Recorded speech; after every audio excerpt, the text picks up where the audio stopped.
Ladies and gentlemen, welcome back to the True Life Podcast. I hope everybody's having a beautiful day. I hope that the sun is shining and the birds are singing and the wind is at your back. Sometimes life can be uncertain, and I have with me a guest today who's been on the show before, the one and only Meg Stafford, an award-winning author and seasoned psychotherapist. Her memoirs, Topic of Cancer, Riding the Waves of the Big Sea, and Who Will Accompany You? My Mother-Daughter Journeys Far from Home and Close to the Heart. They offer profound insights into the human experience, blending humor and depth. For 40 years, Meg has listened to powerful stories in her private practice, valuing the deep connections formed through sharing our truths. As a columnist, she's explored topics ranging from parenting to the wisdom of animals and the joys of unexpected travel. Her storytelling talents shine on WGBH's Stories from the Stage, and in her long-running column At Moment's Notice, Meg's passion for writing began in childhood, leading to her acclaimed works that resonate with authenticity and warmth. I hope everyone will welcome me and join us as we delve into Meg's unique perspective on the human condition, exploring how laughter and storytelling binds us together in meaningful ways. Meg, thank you so much for being here today. How are you? I'm great. Thank you. I'm delighted to be here. Thank you so much for having me.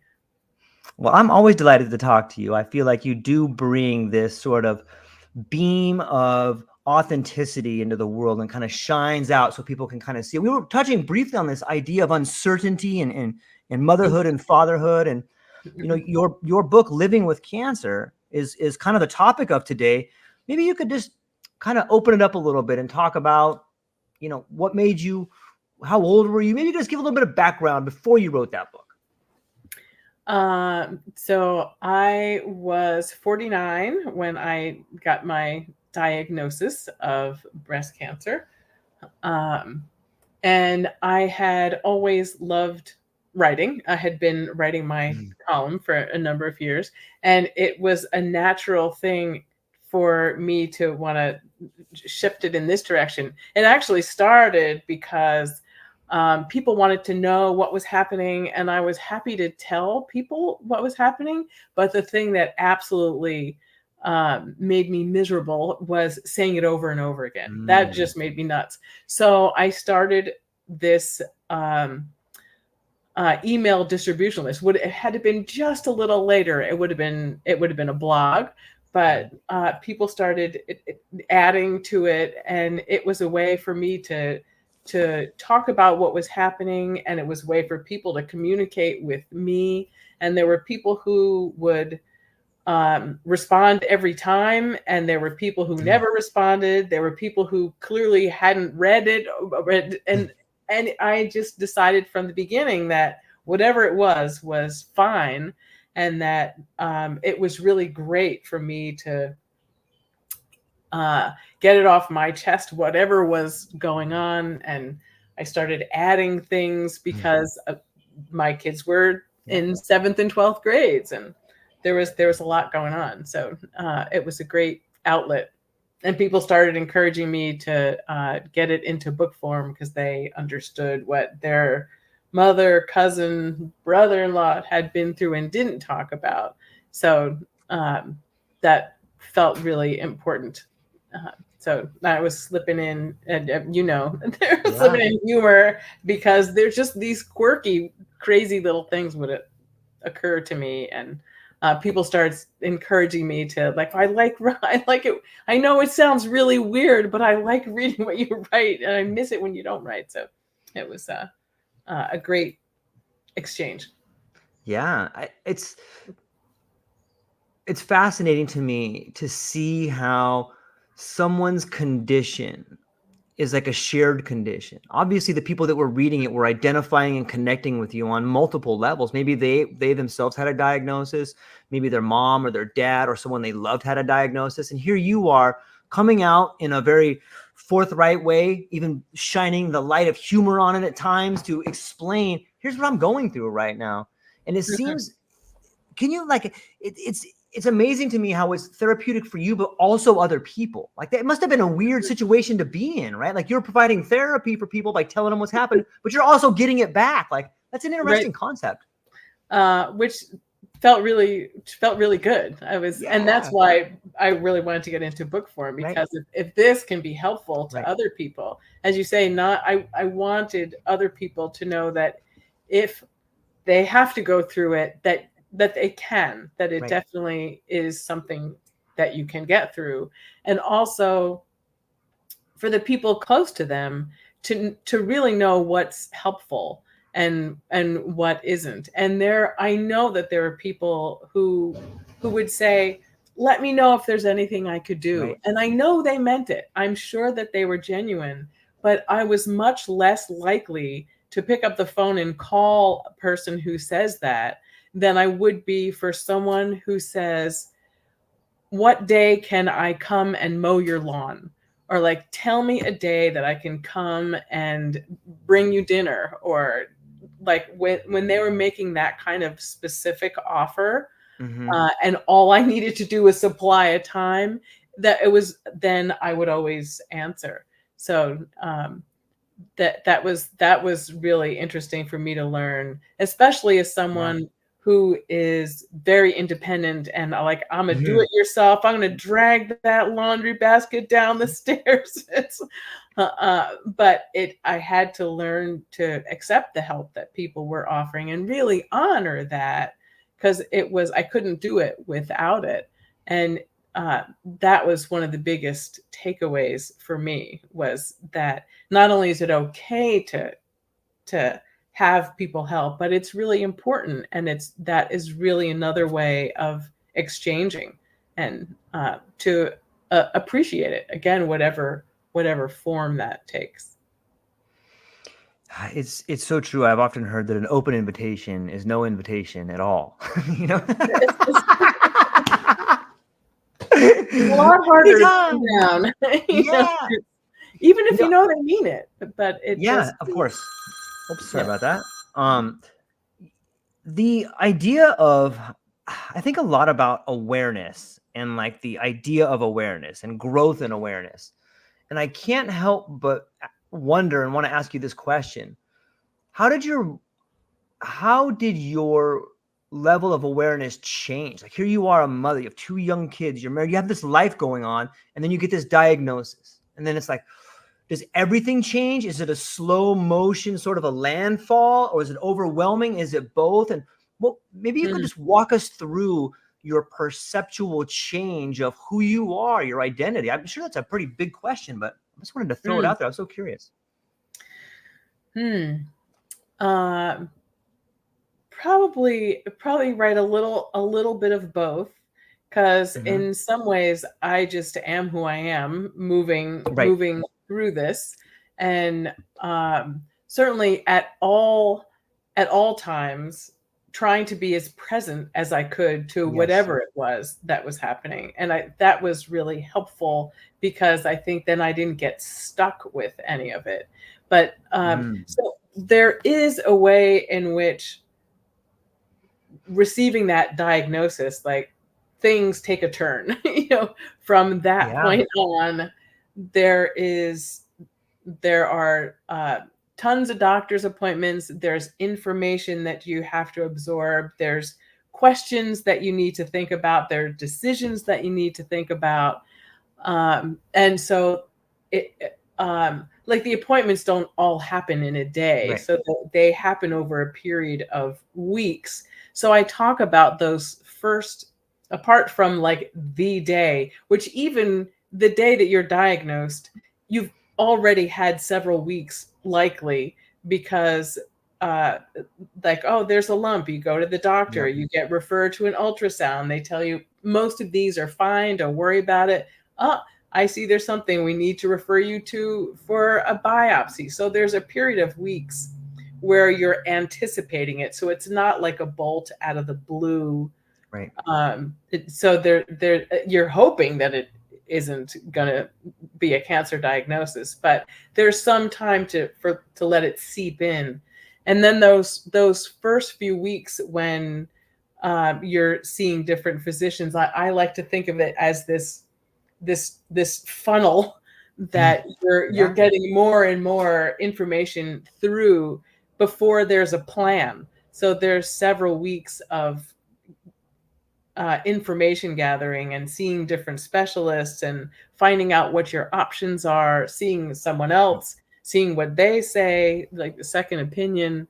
And I was really fortunate to have one of my closest friends is a physician, and she came with me on a couple of the appointments. And so to be able to refer to her and her husband helped me between gathering a team that I trusted and them. I could really rely on them for the information, like understanding the information and not using the internet too much as a source. I really very intentionally stayed away from the internet because that I think would just feel like a big flood because there's just so much. So I wanted to get enough information to make an informed decision, but not be overwhelmed by it. And then it's the day to day, what each thing is bringing that day, and whether it's a doctor's appointment or if it's a field trip or a college visit, whatever it is, I wanted to be present for it and to let it in. And so you're right, there is this combination of things are different now, and I tried at all times, even on the most difficult days like chemo or surgery, like it's to those days where it was very consuming, but I always wanted for the cancer not to define my life, but to be a part of it. So like I'm a person first. I'm a wife, a mother, a friend, all the daughter, sister. And those things are all true. And sometimes I'm also a cancer patient. And if I'm getting chemotherapy, I'm in it for the day. For me, it was like an all day kind of thing. And I would have a friend. So it was, but trying to balance that and let whatever feelings surrounding that come through. And then also when there's like the really silly stuff, like with my wig, I still have images of like, you can just see my cat like wanting to curl up in it, or, put it on top of the lamp, or so like if that's what's there, let that in too. So, and I think that anybody can relate to that because it's different for all of us, and to really, however it is, honor that. Yeah, it totally makes sense, and it brings up this. Sometimes we're given the gift of awareness, and when you're faced with a diagnosis like this, I often wonder, did you see the changes in the way people treated you? And if so, how did you react to that? Like that's one for me that always kind of gets me. Like it's sort of like this, it's sort of like this confirmation that there's this real thing, and you see it in the people that are around you all the time. Like they change in some ways. Did you deal with that? And what's your thoughts on that? It's funny because, the first thing that comes up is sort of remembering some of the funny things and also some of the things with my clients. So, one of the times was the back in the days when I used to go into the bank and I had my wig on. As I did most of the time. That was just the easiest and the most comfortable thing for me. And the teller who I'd seen, because I would go in frequently, is commenting on how nice my hair is. It's like, thank you. I really appreciate that. How about those quirky things? So many people commented on my hair in one direction or another, or like when I took the wig off and my hair was super short underneath, and just like strolling around Trader Joe's, someone saying, "Oh, I had a haircut like that once." It was like, why are people all of a sudden commenting on my hair? And now I've gotten away from your question. So, but some of the quirky quirky things that come up. No, reminding me where we start with this. Oh, and so people's awareness of it. It's Right. people treating me differently. Right. So people unknowingly were treating me differently in those instances, whereas complete strangers. I did find out after the fact. I had one client who I was working with, and I told my clients, I told them what my diagnosis was, because I was going to come in with different hair. I didn't want them to be like, hey, what's the matter here? So I didn't like give them tons of details, but I wanted them to know what was going on.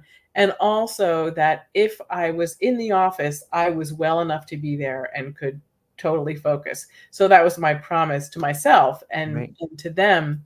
And so this was a ways into treatment. And there was one client who I really felt like he had done the work that he needed to do. And it was like encouraging him to, we're diminishing times. Like it was really time for him to stop, was not wanting to stop.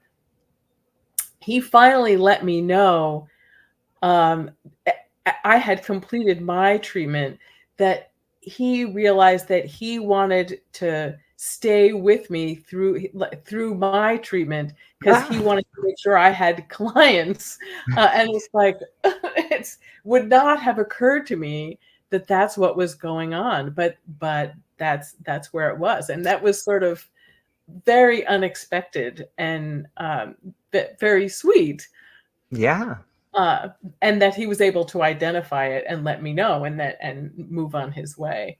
And there was one client who I had only seen her a couple of times, but she left treatment right away. She was at the other end. She felt that she would be too worried about me to stay in treatment. So like I couldn't convince her that I was going to be fine and present. And so if she needed to leave, she needed to leave. So so that was another way. But on the personal side, I felt like people didn't treat me too differently. Well, I mean, one friend came over and gave me a foot rub. That was nice. She hadn't done that before. I wish I could have hung on to that one. But apart from that, I would say like my family, like we just sort of carried on as usual, made an effort. It happened that Kate, our younger daughter, was not home when I got the call of the diagnosis. And I was in my office, and I had driven home, and by the time I got there, Kate had gotten home, but my older daughter and husband like came out and hugged me before I got in the house. And Kate's like, what's going on? And so she felt very left out of that. And even though it was only a few seconds, really, we told her right away, it made me realize how important it was to keep them, our daughters, current on what was happening. So like not easy to talk about, but better for them and really for all of us that they know, because better to know about it than to be wondering. The wondering is really hard. So, but from there, we just, a lot of times at home, I wouldn't wear my wig. It was more comfortable, and they actually all preferred it. They preferred my little baldy head to the wig. So it was fine to pop it on the lamp or wherever I was going to put it. Not boil pasta. I couldn't boil pasta water with it because it would make the wig wilt. I wasn't supposed to open them. So like very minor. But other than that, we would joke around. I did learn later that all of them at one point or another needed to seek some solace and comfort with their own friends. And it's like, as much as that pained me, it was also inevitable. It's like, of course, it's like, I want to be there for my family. But this was an instance where I was the source of the worry. So I could not also be the source of the comfort. So it was good to know that they had other people that they could turn to in that event. Yeah. It's what a radical perspective change, to be in a situation where you're facing mortality and everybody around you sees it on some level. Like, do you feel that because you went through this experience that it's changed you in ways that made you a different person?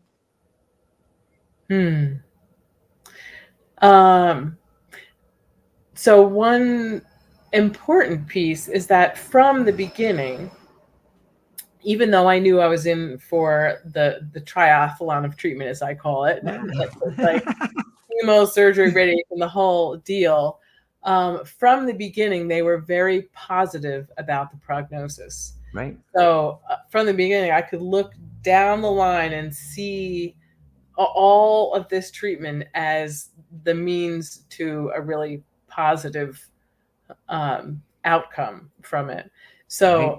I kept that in mind, and really didn't think about the fact that it can be deadly. Certainly, Yeah. it is terminal for many people. But I learned a lot about the different kinds of breast cancer, cancers in general, but the different Right. kinds of breast cancer and how different it is. Like each person's treatment is not the same, and my treatment today would be different than my diagnosis, which is now 17 years ago.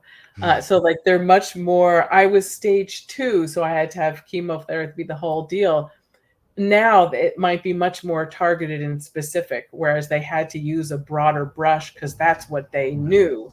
And I had a friend who had been through treatment, and she said, think of it as insurance. So it's like good plan, good way to look at it. But I think for me, I know a lot of people feel like they have a new appreciation for life, for not taking life for granted. And there were portions of that which I felt were already in place for me, because there were a number of really difficult experiences I had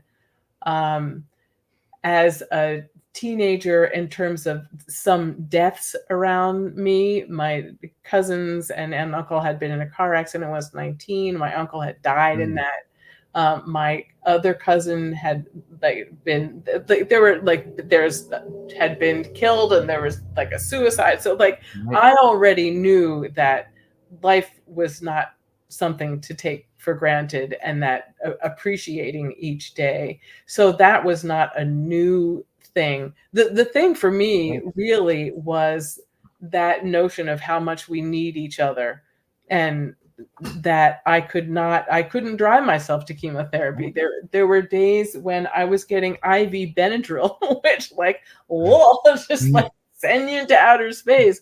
But because they worry about allergies with that particular medication, and so they give you IV Benadryl first, and then they give you the chemo. So there's no way I could drive myself like back from that to and from. And just friends of my daughter's moms put together like 2 weeks worth of meals, and there was always another meal. So like I really appreciated that. It's and was really grateful for every meal that was brought over. And there was one day when my older daughter was in a class, and she was mentioning what was happening, which was fine. It was that particular class, very small. And one of her classmates' moms had been through cancer breast cancer, not that long before. And she called me, and I didn't know who she was even, and was offering to bring food over.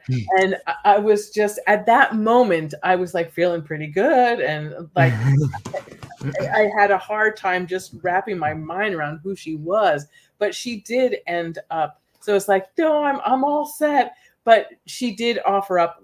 She had a lot of hats, and it was like during the winter. I had no hair. Some fleece hats, really helpful.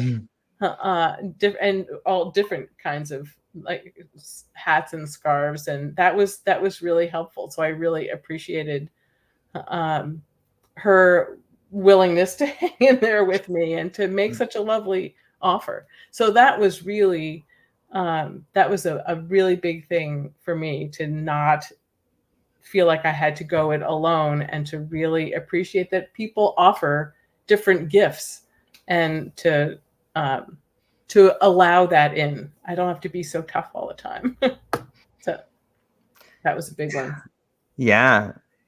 It's always amazing to me to see how impactful and therapeutic it is to help other people, especially if you've been through something. In some ways, like, that's your opportunity to reach back and help somebody up. It's like, hey, I've been through this before. Let me hear something you may not know. Like, check out this hat, or do this. Like, it's so, it just really speaks to the idea of community. And it sounds like that's the Ariadne thread that's running through the story quite a bit. Yes, totally. It really, really, really is a community. And that's why I wrote the book, because I wanted to extend a hand to people to know this is something that you can do. So, and for other people to know what can I do that would be useful. So that was really important. And it's so individual. It's so different what people need and when. It's like I found that after one quirky thing, and this is held true many times, a couple of days after surgery, or sometimes right after a minor procedure, when the anesthesia is wearing off, I am very chatty. Like, I know some people get sick. That would be a lot worse, but like, I find everything fascinating, and I want to tell you all about it. So like, that's a very, like, that may happen with other people, but just it's then I would go through this roller coaster of finding something really funny, and then like I would find it really sad that I was finding something so crazy and inane really funny that would make, like, I would just, it happened several times. So I know it was a thing with the anesthesia, where when it wore off, I would go through this roller coaster of emotions. And so like, that was I just had to know what that was and ride it out.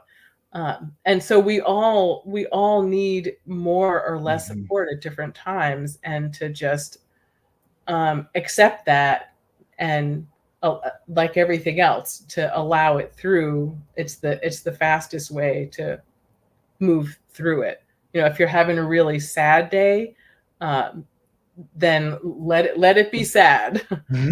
Let the tears out. You know, there's a Joan Armatrading years ago. It had great song, Show Some Emotion. It's like, that's just, and if it's funny, then laugh. Like, there's no right or wrong, but there's a lot less that will get stuck in there if you just let it through.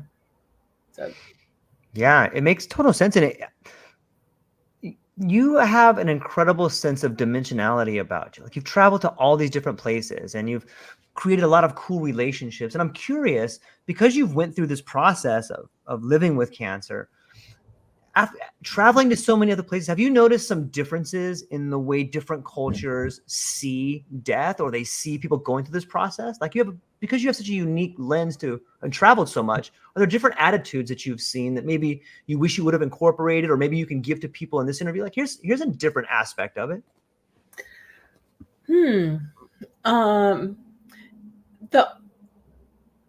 The only thing that comes to mind right away was when I was in Nepal with Kate, and going to the river and seeing the pyres, and the funeral pyres, and like, that was such a different way of, it's just doesn't happen in all. And also that like, the family would come together there, and that there were even some rooms for people who were imminently, almost like a hospice, but like kind of open for all. But it's not something that I have really talked about when I've been traveling, and it's Right. so it isn't something that but it is fascinating the way cultures handle many different things, but it's I don't know that there is one that comes to mind, because it's just not something that I would talk about. So apart from that very obvious difference, uh, I don't know that there are others. Yeah, I bring it up because it seems to me that, maybe our relationship with death is changing. You had this particular instance happen like 17 years ago, and now they have this targeted therapy, which is less invasive probably. And while it may bring up similar emotions for people that had the similar thing, it may change the relationship a little bit. And I was bringing up the first question so I could ask this question. Do you think that the relationship with our relationship with probably death, or do you think that that's changing? Um, hmm. It's an interesting question, and it's I think about I think our relationship to death changes with age. Okay. Certainly, Yes. Yeah. like, it's hard to even conceive of when you're a child, Even even if you in your have 20s. it. Right, even in your 20s, or like it just continues to evolve, Right. uh, as we lose people who are close to us. So I Mm. lost one parent when I was in my 30s, and like that seemed, my older daughter was 2.5, the younger one wasn't even born yet, um, and it seemed very far away. And then Right. my mom died just 2.5 years ago, and looking at it, it's very, very different. So now in my 60s, it comes into focus in a different way. And it's for a long time, way predating my um, chemotherapy, my whole cancer treatment. It has not been something that I've been afraid of, and it's certainly something that I'm fascinated by and Mm. curious about. And I've done a lot of reading about, Buddhism and Yeah, past totally. lives and reincarnation, and I'm totally fascinated by that. And Yeah. it's something that there are people who see it not as something they wonder about. They just see it as fact, that just is the way it is. And all the mediums and people who are able to move between the worlds. So um in and of itself is not something that I feel fearful about, but like then as now, I'm not ready for that, and there's a lot that I want to do, and Right. it's the people who I love, the people who are close to me. I like can't stand the thought of losing them, or not seeing them, or not being there for them. So um, it's something that certainly is very individual. And so as individual as people's births are, is as individuals as death is. And it was very different for each of my parents, or looking at my husband's parents, like different for them. And um, it's interesting to see how different people approach it. Yeah. I had my first job out of social work school was at Beth Israel Hospital, a medical hospital, and I was working on a medical floor. I was in my mid-20s at that point, Mm. Mm. and there were so on the medical floor, there were often a lot of elderly people, not always, and some of them were dying, and some really wanted to talk about it, and there's stuff they wanted to convey to people. And Mm. I remember one 95-year-old man who would not approach it any which way. He was not going there. And that was what it was. If he didn't want to go there, I certainly was not the person to force it or to make him. And um, my hope for people is to be able to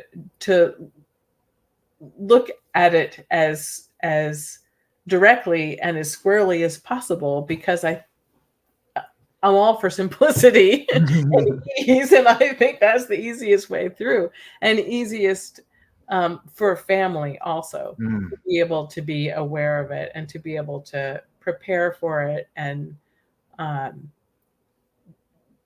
to know what kinds of things you want to leave behind. So it's, but as I wonder, like I'm hard pressed to know how representative my own view is versus other people, because it's I don't know how much it's evolved so much as just individual, the way people see it and anticipate it or prepare for it, make choices around it. There's so much about that.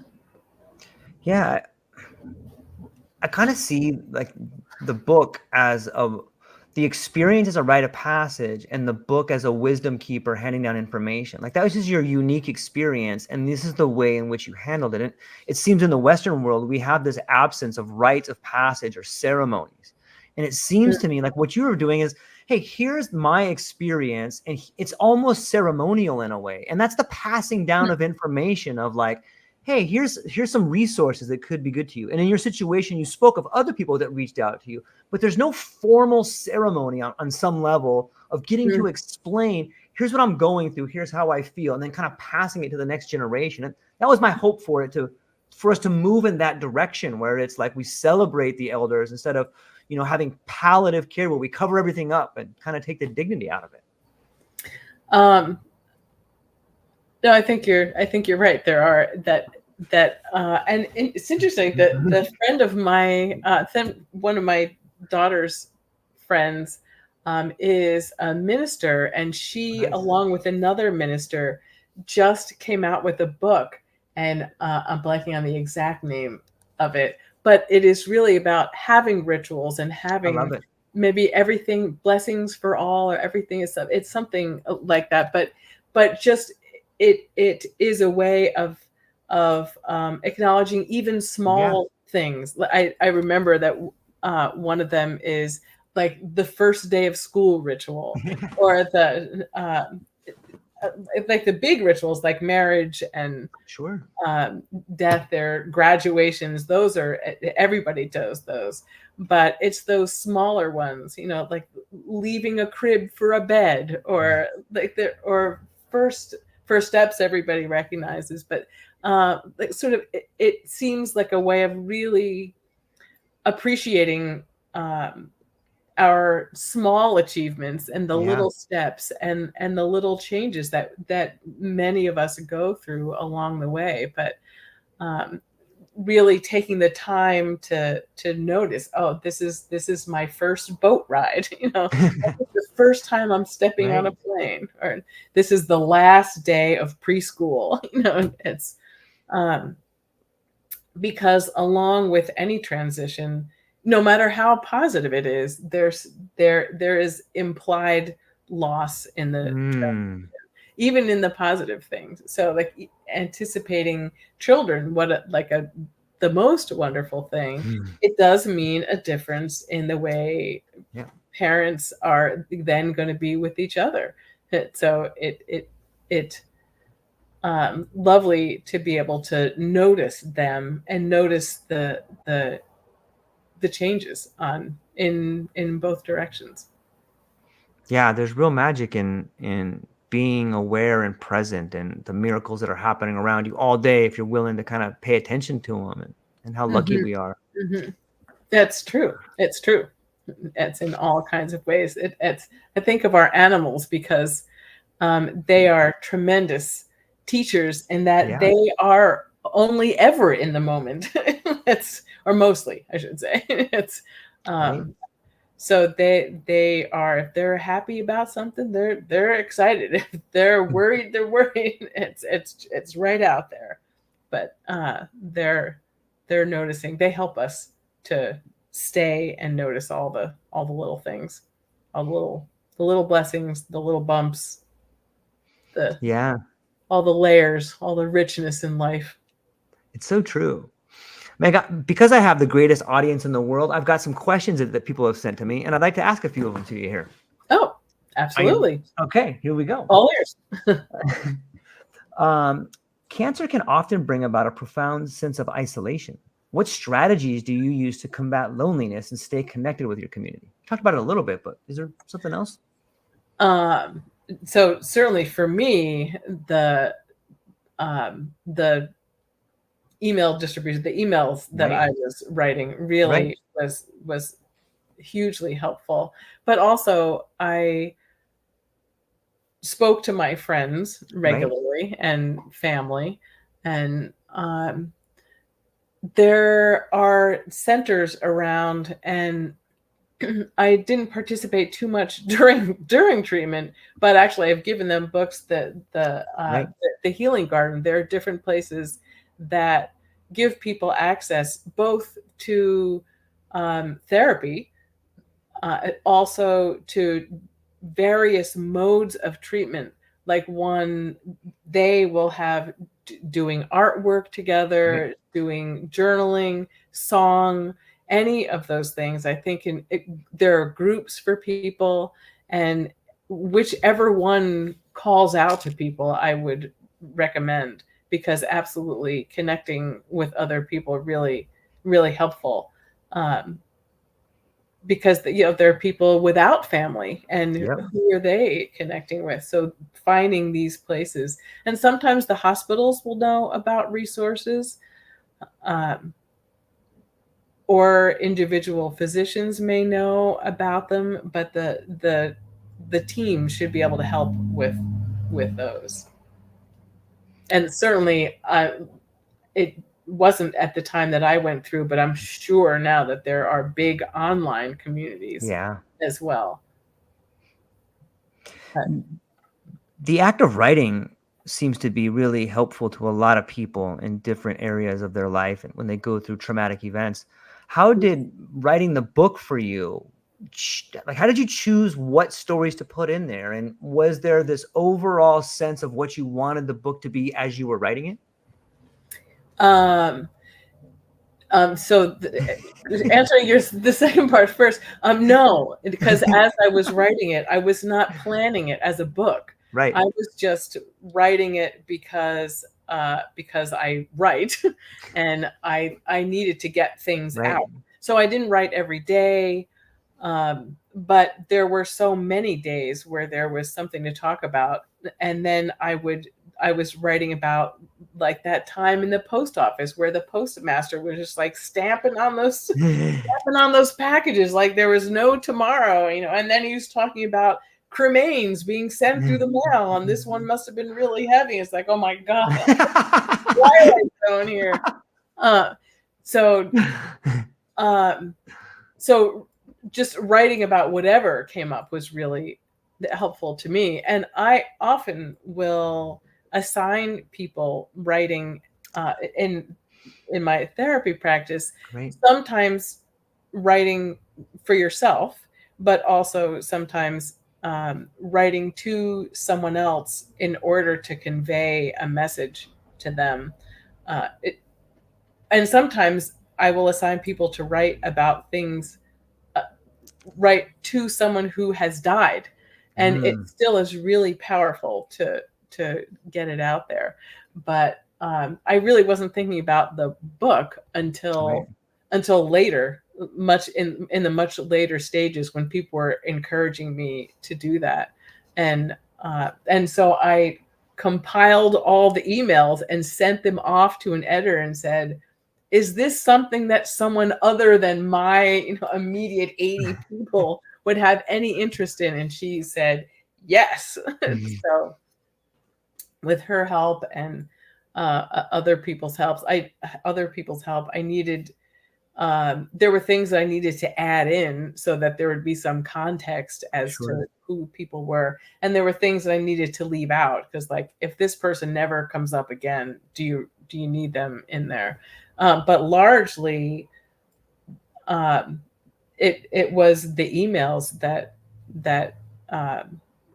became the book. So the book is written in real time, and I appreciated that about it. And it's then when I started getting into the publishing, and because I ended up self-publishing, Nice. a lot of people were encouraging me to do it more like a self-help, like if you're feeling this, try these things. And that's just not me.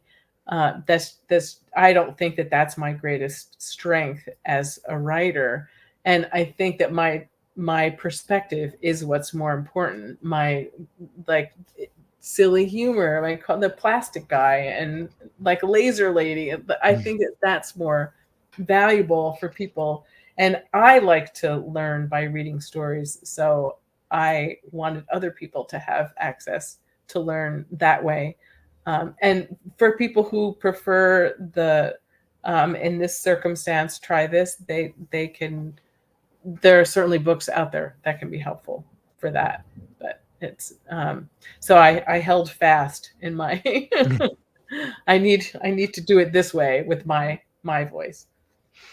There's something powerful about stories that move us, whether you go back to the Iliad and the Odyssey, or you watch the Hunger Games, whatever story it is that you find yourself enchanted by. There's real magic in stories. And I think about the relationship between comedy and tragedy. And your book definitely is a wonderful story that mixes all these emotions in there. And it's got some really funny parts. I was hoping, without giving away too much of the secret sauce, if you could share one of the stories that you thought was funny and interesting for the people, to kind of give them a little teaser so that they can be like, I'm going to get this book.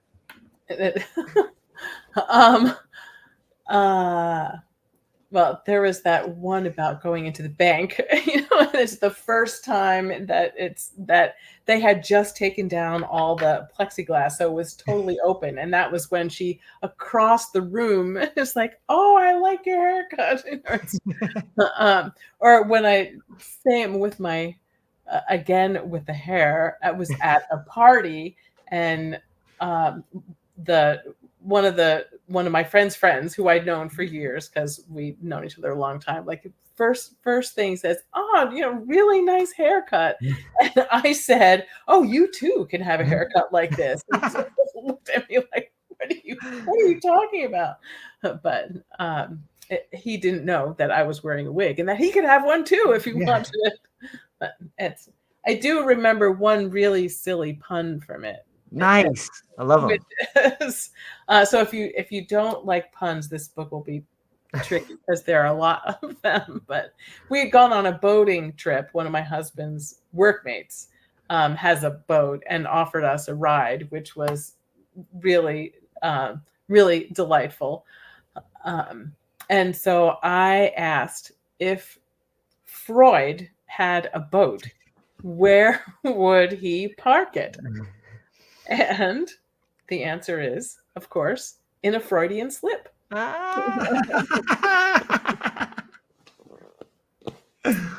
So that's just one little, love it. One little example.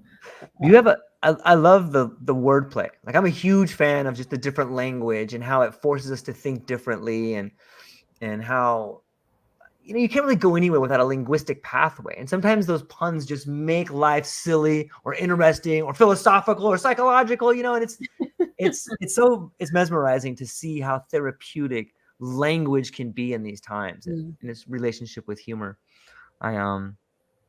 Well, there was in the radiation room, there were, I'm not going to remember all of them, but like one of they had these different buttons because they obviously did not want you getting anywhere near the near the beams. But like one of the buttons was beam on. So it's like, I took that as encouragement. Beam on. Right. Shine on. So I love to see that one lit up. What kind of a hippie was in here naming this thing, right? Exactly. Oh, one of the worst ones was something I was talking with someone who different cancer, but it was the tumor board. It's like, oh, the tumor board. Like, oh, that's such a horrible visual image. And I appreciate that it's the coming together of many great minds that form the tumor board, but it's just such a, I cannot get the other visual out of my mind. So like there should be a whole industry where we fix that problem. Like that's a clear, I should, like the tumor board, just called the right. circle of death or something. Like there should be. It's like I think they still do. They call pregnancies over a certain age geriatric pregnancy. It's like, that's a terrible term. Yes. There are lots of other words you can use. Yeah. It brings Right. to mind, like seniors having babies. That's not what we want in our heads. No, all of a sudden we're like in this sci-fi novel. It's like a Philip K. Dick novel. Right. All of a sudden. It's like, it's not a helpful direction here. Right. It's crazy to think. Like, now my mind just races to the idea of like the left brain and the right brain and the logical side versus the ideal side, and trying to put together these things. Do you feel that having a bigger outlook and be it humor or having like a grand idea of life served you well versus just having a really tight logical aspect of it? You know what I mean? It seems like that tight logical narrow view doesn't leave a lot of room for hope. Hope is so important. Right. Yeah, it's I gave a talk last week actually about the importance of telling the truth, truth telling, and one of the physicians in the audience actually, and this is something I'm very opinionated about, so I have to be careful, but he said that as a physician, sometimes, this is in India, but I think that they're hesitant to tell a patient the full truth because they want them to have hope. And it is a very tricky, it's a very tricky thing, because especially having worked in a hospital, I know that if people were told, oh, you're doing great, you're going to get out tomorrow, and then they're not. And like, I mean, if it's one thing if something comes up and something changes, but if you know someone's going to be there a week, don't tell them you're going to get out tomorrow. Like, tell them they're going to be there a week, because then you can at least like mentally prepare for that, rather than having the up down of you're getting out tomorrow. Nope. No, not the next day. Nope. So hope really, really critical. And also from the physician's point of view, I think also if there isn't hope, important to have some idea. Like, don't say, oh yeah, you got years when it's 2 weeks. Like, that doesn't serve either. So I am fortunate to be, my husband might say relentlessly optimistic, but it's that just tends to be the way I roll. So that's helpful. But I also believe that I maintain a realism, and I don't want to be given rose-colored glasses. I want to know the real deal, and I still have a lot of hope. I have a lot of hope for people. That's why I do what I do. It's why, right? And I will see those.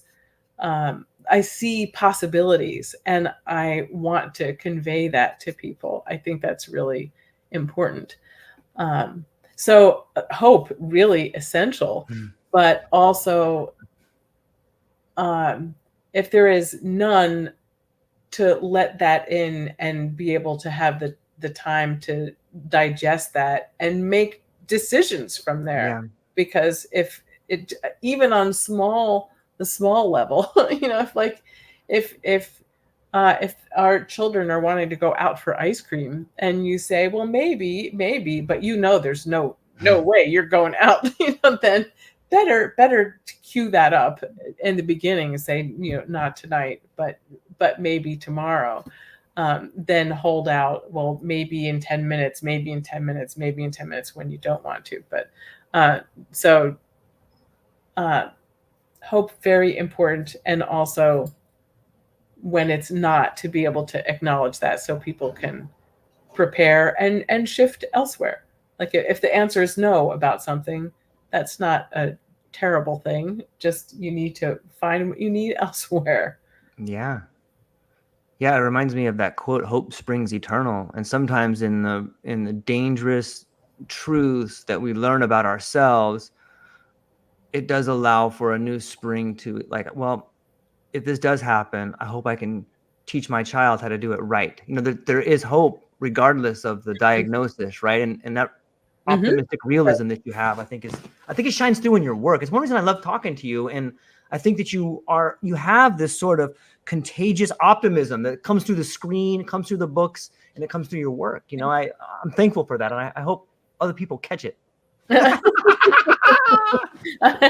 But I hope so too. It's because there is so much to be hopeful for, and there is so much possibility, and people blow me away with what they're capable of. I mean,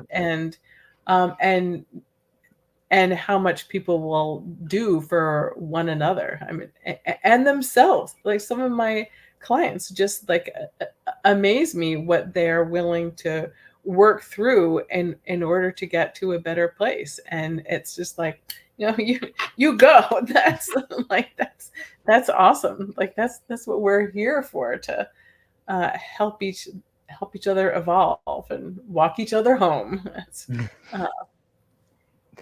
I love it. As we're coming up on an hour right here, Meg, I want to first invite everyone to go down to the show notes and check out Meg's books, her articles, reach out to her. She's an incredible individual, and she helps lots of people, and she has a really unique lens through which she navigates the world, and she likes to share it, so you should take advantage of that.